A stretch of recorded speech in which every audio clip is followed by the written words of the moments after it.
Que estaba mirando y mirando a mi, como dice mi antiguo amigo, que no viejo, digo, ¿yo a qué he venido aquí? ¿Por qué he venido? He venido a encontrar a mi amigo el ingeniero, he venido a presentar la exposición de mi amigo el pintor, he venido a presentar el libro de mi amigo el escritor, y yo, al final, la verdad que no sé a qué he venido, pero lo que sí sé, que por qué estoy aquí es porque vengo a hablar muy poquito, unos minutos nada más, de todo lo que una vida puede depararnos con sus penas y sus alegrías, si estamos abiertos a apretar en nuestras manos todo lo que puede ofrecernos y hacerlo sin miedo. Y eso es lo que ha hecho Jesús. Yo sé que a él no le gusta nada que hablemos de él, ya desde mi época de soltero, y él también de soltero. Nos conocimos allá arriba por el norte. A mí me llamaba él el joven batidor, no sé por qué, pero bueno, yo era el joven batidor y él era un ingeniero de pro allá arriba en Avilés. Si no me equivoco mal, estabas montando, Jesús, la gran Ensidesa en aquella época dorada de la zona norte. Aquella época se perdió en el pasado, pero no en el olvido. Y pasaron los años, imagínense ustedes, en la época, estoy hablando de los años 68, 69, por ahí. 50 años, madre mía, qué desgracia. Bueno, pasaron muchísimos años.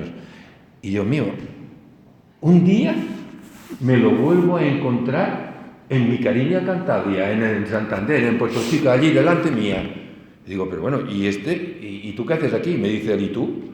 Digo, no, yo estoy aquí. ¿Tú qué? Y dice, no, yo escribo. Y escribo como tú. Digo, anda, ¿y tú cómo sabes que yo escribo? Dice, porque he leído. Ah, vale. Pero tú escribes también. Sí, tiene 2 libros publicados. Ay, por Dios. Es un articulista de fondo de distintos diarios de Cantabria y de otros lados, de distintos periódicos, y con un blog que a mí me asusta cada vez que tengo que entrar. Penetro en campo minado, ¿se llama así? Sí. Imaginaros, penetro en campo minado. ¡Qué horror! ¡Qué miedo!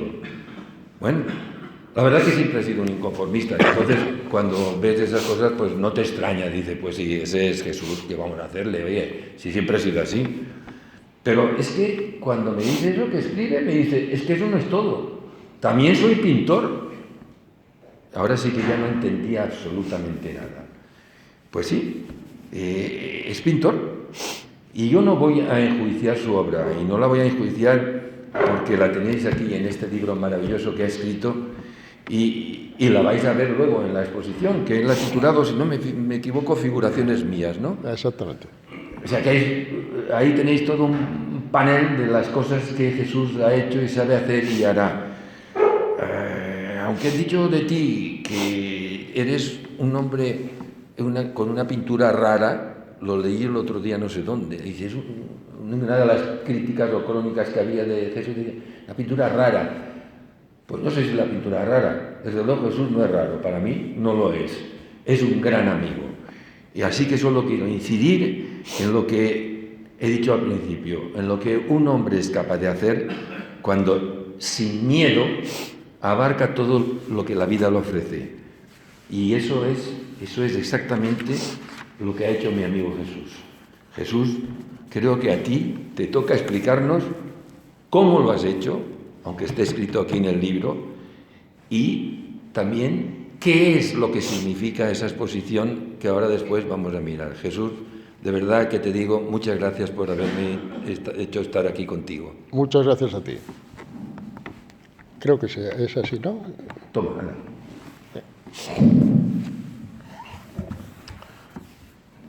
Muchas gracias por venir y aunque ya vamos avanzando mucho, feliz año nuevo. Cuando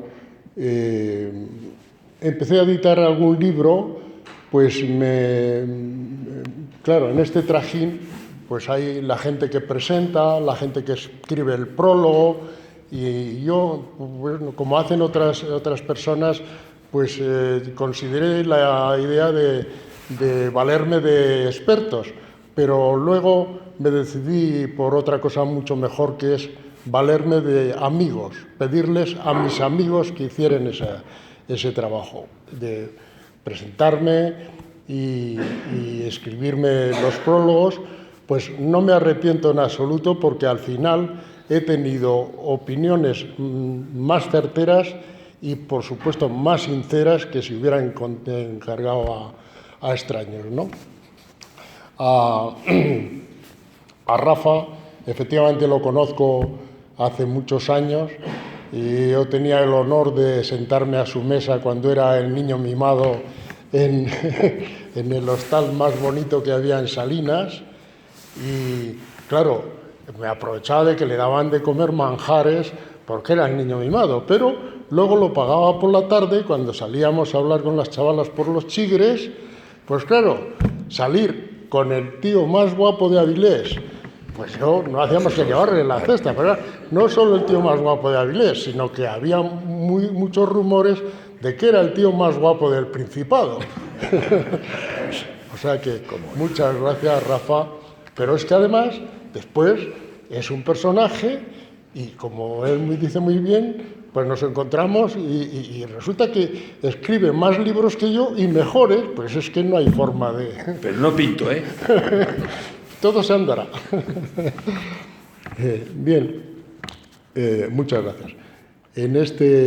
Hay a otra persona a la que tengo que dar las gracias, es a Pedro, que me ha escrito el prólogo, y digo que le tengo que dar doblemente las gracias porque, primero, por hacerlo, y segundo, porque no se ha limitado a hacer un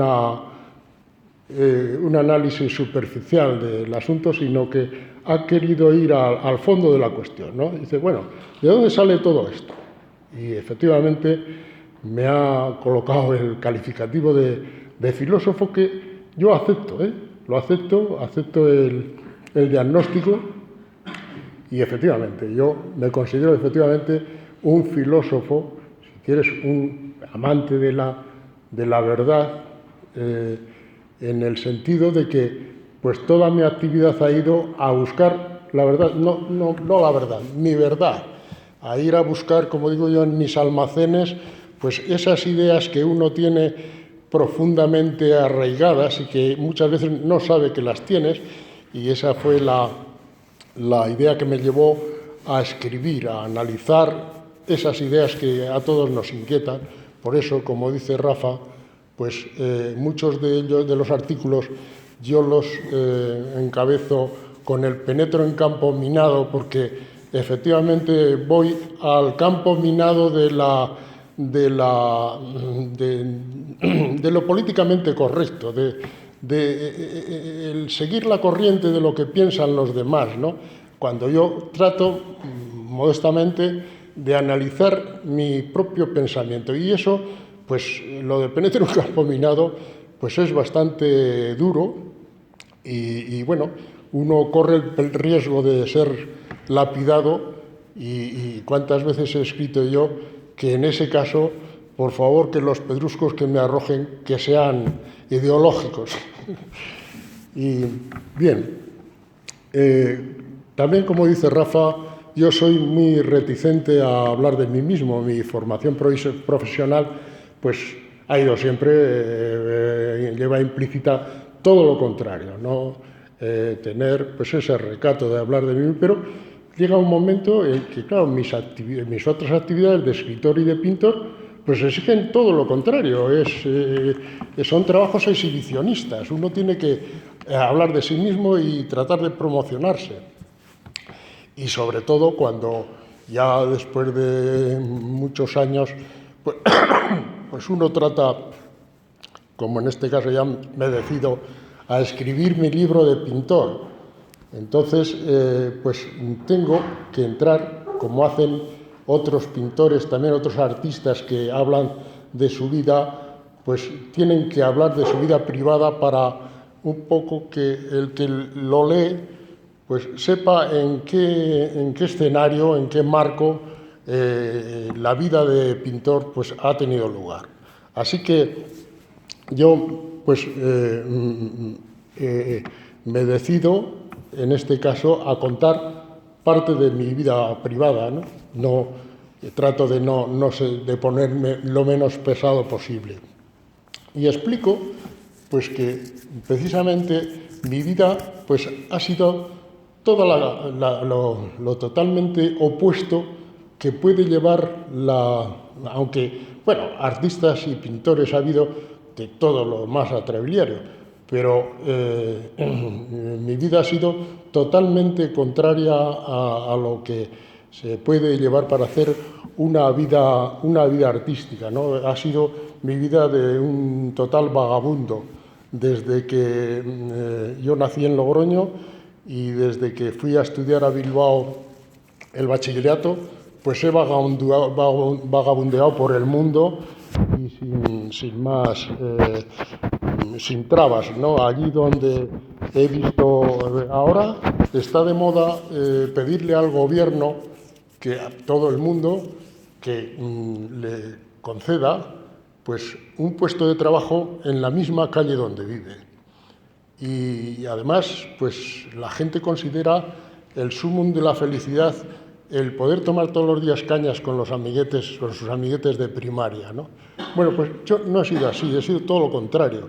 Allí donde cuando he visto alguna posibilidad de mejora en mi actividad profesional o en mi enriquecimiento intelectual, pues no he dudado nunca en desplazarme, no solo de viaje, sino también de residencia. Por lo tanto, pues he estado en 1000 sitios, empezando por Bilbao, en varios sitios allí, en Algorta, en Sopelana, en Madrid, en Las Rozas, en Santander, y también pues he tenido estancias hasta de 1 año y más en Toledo, en Barcelona, y en Asturias. y bueno, pues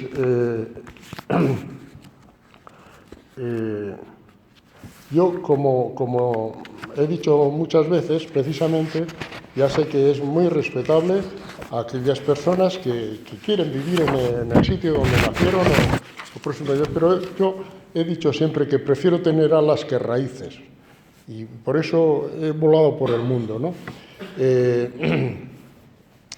¿Cómo nace mi vida de pintor? Pues yo no soy un pintor vocacional. No he tenido esa desgracia. Digo esa desgracia porque la vocación es una fuerza desmesurada y desproporcionada que normalmente hace desgraciado al que asiste a la llamada, ¿no? Y muchas veces, bueno, siempre le recluye en la soledad y algunas veces, muchas veces, demasiadas veces, le produce su pasión y muerte. O sea que yo afortunadamente mi decisión de pintar fue una decisión totalmente fría y como consecuencia, ya os lo he contado demasiadas veces, de un accidente que tuve muy grave y que me hizo reflexionar en el sentido de que llevaba una vida pues un poco alocada, sin fines, y pensé pues en trazar unas coordenadas un poco más sólidas a mi vida y sobre todo emplear mi insulso tiempo libre. Y eso es lo que me decidió a pintar.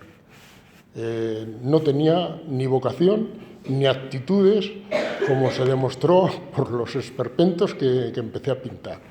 Y quizás solamente a mi carácter terco de riojano, limítrofe con aragonés, pues he seguido.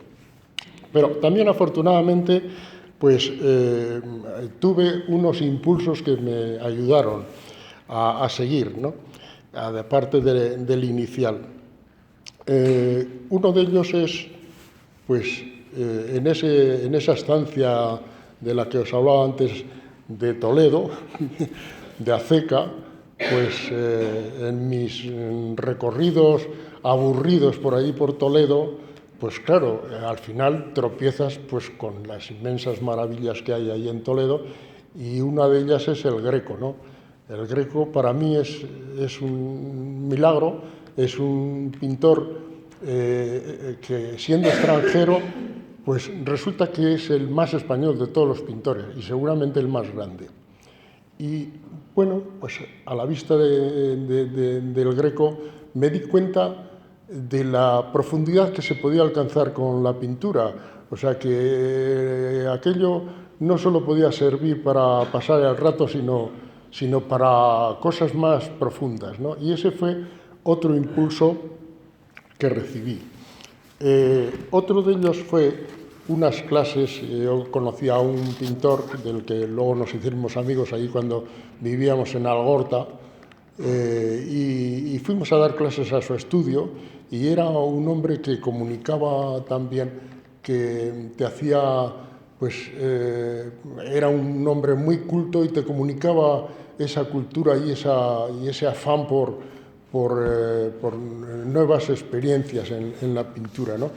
Y otro impulso fue, pues, claro, hay que tener en cuenta que cuando yo empecé a pintar en España, pues había una incultura total, no se había llegado ni al impresionismo, ¿eh? Lo que se veía en las galerías rutinariamente, pues eran cosas totalmente figurativas y académicas.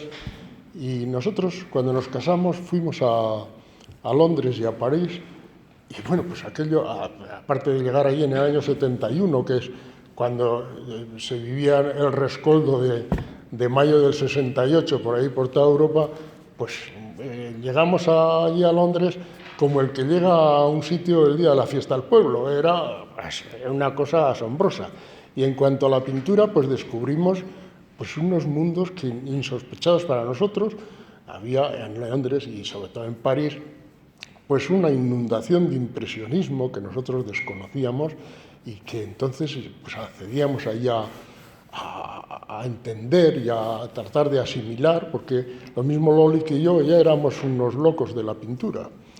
Y no solo eso, sino que luego en el Museo Picasso y en la Tate Gallery y eso, pues veíamos ya cosas más avanzadas, veíamos cómo la gente pues descomponía las figuras, descomponía la perspectiva, utilizaba los colores de una forma arbitraria y totalmente subjetiva. Bueno, aquello a nosotros nos volvió el mundo del revés. Así que cuando volvimos a casa, pues el mundo de la pintura para nosotros tenía otros alicientes mayores, ¿no? Y luego ya por fin cuando vivíamos en Madrid, pues que nosotros vivimos en Madrid en los años 70 y 80, pues se produce el gran boom de en fin, toda aquella pintura que había estado detenida en España. Detenida no porque estuviese prohibida, sino porque la cultura en general pues estaba ahí detenida alrededor de todo lo que emanaba el Museo del Prado, y no se pasaba de allí. Pues se abrían nuevas galerías. Fue un faro la Fundación March, que nos desasnó a todos, porque pues hacía exposiciones con muchos impresionistas y con las vanguardias y tal. Bueno, pues y nosotros que salíamos todos los fines de semana a ver aquello, pues, era el ir con la lengua afuera tratando de asimilar esas nuevas formas de pintar, ¿no? Y fue allí donde, pues, no sé de qué forma, si consciente o inconscientemente, pues empecé a buscar otros derroteros para mi pintura. Trataba de pintar pues con entera libertad, sobre todo de dibujar, tratando de conectar, buscando un automatismo, tratando de conectar la mente y la pintura sin preconcebir lo que iba a hacer, ¿no? O sea que cogía mis lapicerillos de colores y los papeles, las libretas, iba insinuando líneas que me parecían a mí que tenían una estética. Esas líneas pues se iban transformando en unas figuras que me parecían lo mismo, con una composición que me agradaba, y bueno, iba eligiendo colores que también me parecían lógicos, pues dando, como ha sido siempre mi costumbre, del claro al oscuro, buscando esa sensación de volumen que yo he tratado de dar siempre a mi pintura, ¿no? Como le decía a Luis hace poco, cuando estábamos allá arriba, yo todo lo que he hecho en la vida ha sido siempre muy difícil, todo me ha costado mucho trabajo, la pintura también. Yo admiro a esos pintores que en una sesión de trabajo hacen un cuadro y a veces con un resultado óptimo. No, yo no soy así, a mí un dibujo me lleva muchas horas y un cuadro pues ni se sabe. Y ha sido efectivamente las obras que iba produciendo pues tenían una línea, una cierta coherencia. Yo me acuerdo cuando Pedro los bautizó, que los llamaba los gamusinos, los tenía en casa, y los pequeños cuadros que iba haciendo ya en esa línea, y bueno, pues con el tiempo pues aquello se convirtió en una obra que tenía, pues que era pues un lenguaje nuevo, no digo ya si mejor o peor que otro, pero un lenguaje nuevo, una expresión pues original, peculiar de esta pintura abstracta, volumétrica, que yo realmente no encuentro, sí que he visto pinturas aisladas en esta línea y tal, pero no conozco ningún pintor que tenga una obra que haya desarrollado en el tiempo con esta misma exigencia o línea, ¿no? Y eso, bueno, al final he tenido que reconocer de dónde salen esas raíces, porque indudablemente en algún sitio están.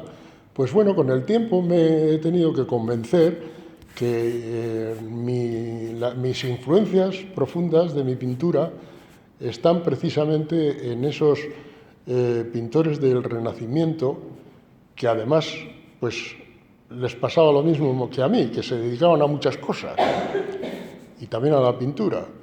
Y con el descubrimiento de aquellos nuevos pigmentos y con la pintura al óleo, eso les permitía pues una nueva forma de pintar, como veis siempre en los cuadros, esas superficies tersas que no se notan las pinceladas y en los que ellos buscan también esa sensación de modelado y de volumen, y sobre todo cómo se engolfaban en las túnicas, en las togas de los personajes que veis en sus cuadros, ¿no?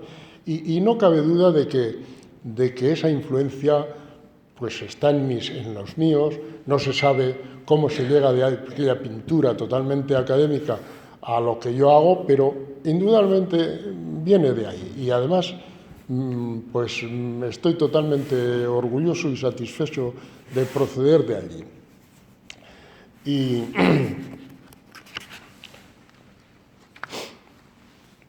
como, a ver si no me extiendo demasiado, yo, como digo, a esta vida de pintor la llamo mi segunda vida, porque pues siempre he tenido claro, hablando de, como os decía antes, de lo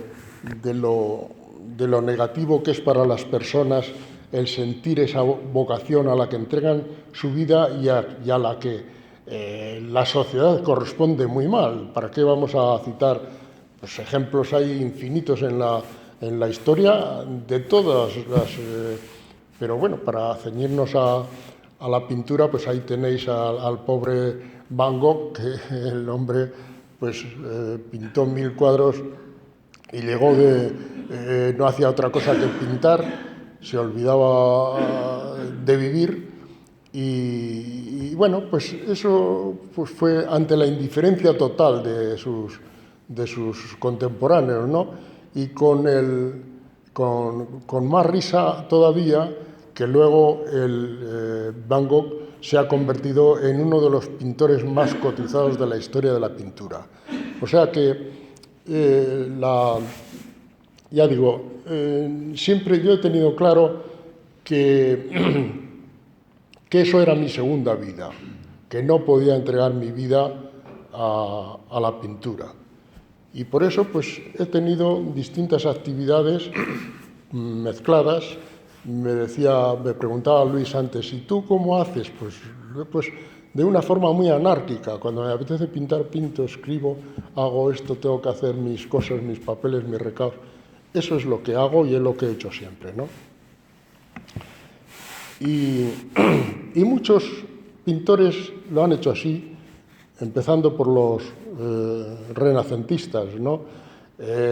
Acordaos, ya os he hablado alguna vez de un caso curioso que no se reconoce en España, y es el de Velázquez. Velázquez era un pintor también de segunda vida, su vida de pintor era su segunda vida. No se dice, pero es así. El rey le tenía totalmente supeditada su vida, pues le quería como aposentador real para producir los escenarios donde el rey se tenía que presentar. Era ojeador de las colecciones privadas del rey, cosa que le llevó a hacer 2 viajes a Italia y con algún hijo de por medio. Y luego pues era pintor de corte, se dedicó a pintar las infantas. El rey lo tenía embizcado con aquella historia de que le iba a hacer miembro de la Orden de Santiago, que al final cumplió malamente, haciendo trampas y eso, pero lo cumplió. Y bueno, no debía estar el pintor muy satisfecho cuando, después de pintar a las infantas, él se iba al estudio y pintaba bufones. Algo quería decir aquello, ¿no? Pero bueno, es un pintor, pues naturalmente, pues, impresionante, de los mejores, pero hay que tener en cuenta que sí que era su segunda vida, pero también hay que tener en cuenta las cosas que se pueden hacer. La vida da para varios proyectos, y este es el caso paradigmático, porque al final Velázquez es que el rey lo convirtió casi en un pintor dominguero, y sin embargo, bueno, sí, quizá si le hubiera dejado pintar a lo mejor tendríamos 12 meninas en vez de una, pero... y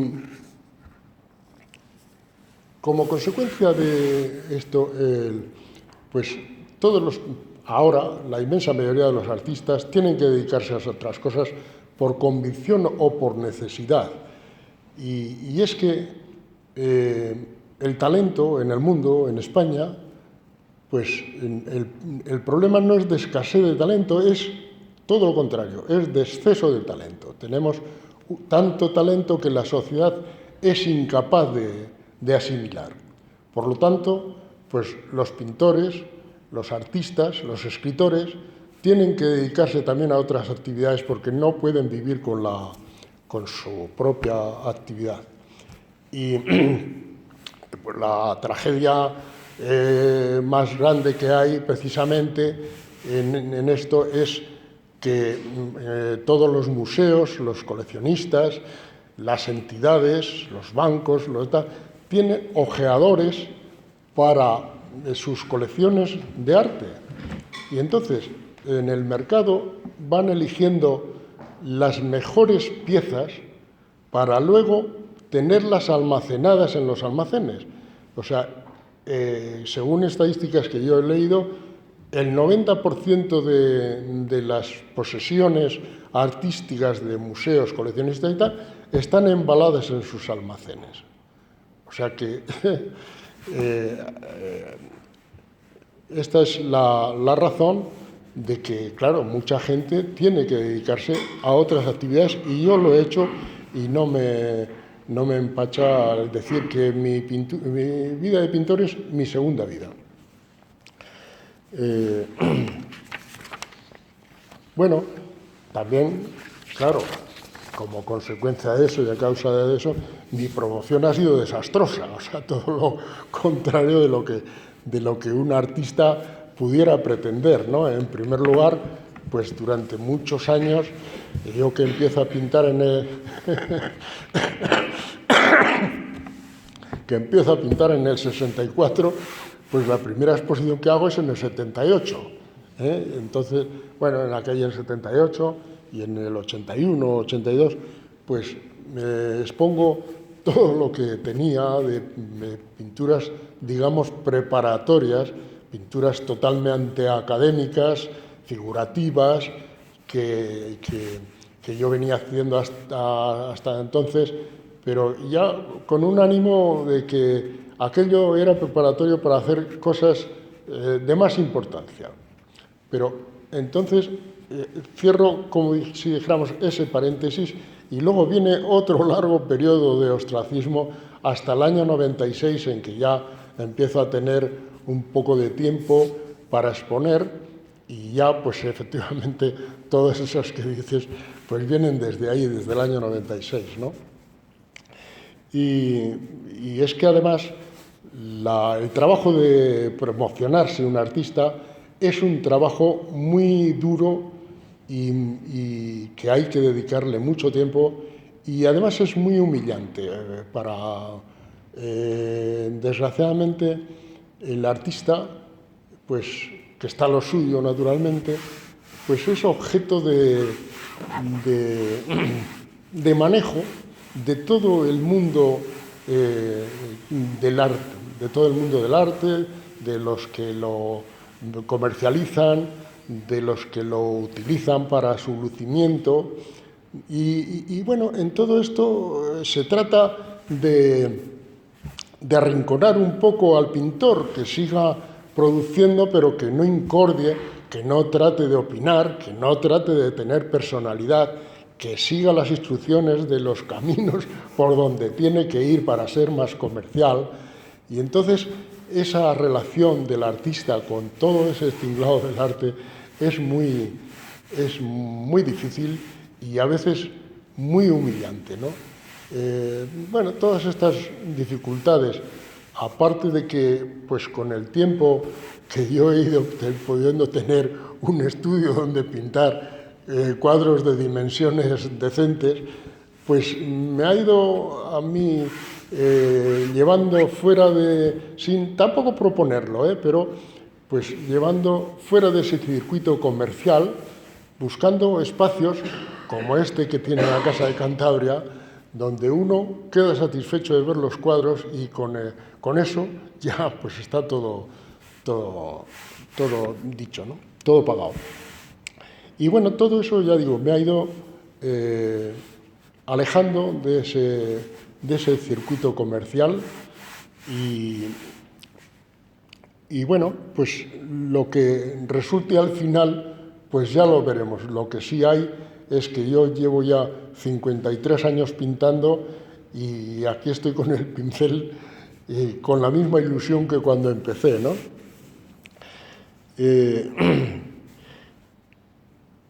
El gran objetivo de un pintor es lograr pues un lenguaje propio, una forma de expresar que sea personal, que sea coherente, que sea reconocible por todo el mundo.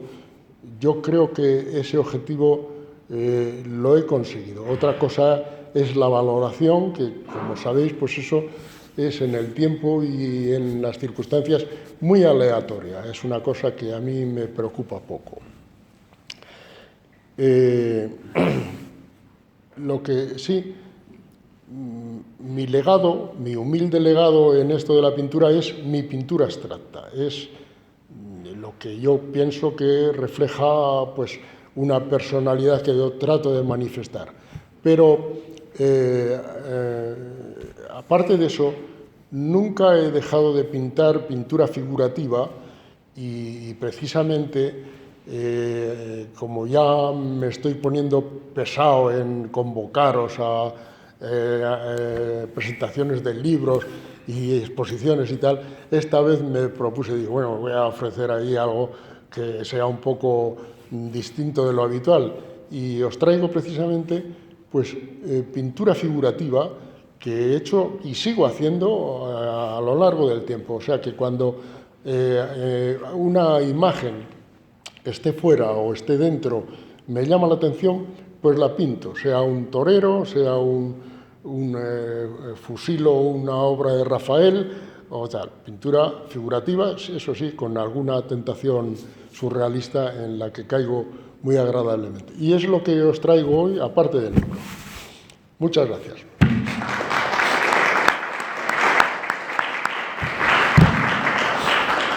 Bueno, yo creo que vamos a ver la exposición, ¿no? Porque aquí es lo que se trata, ¿no? El libro lo leéis en casa y la exposición la vamos a ver. Vale, gracias.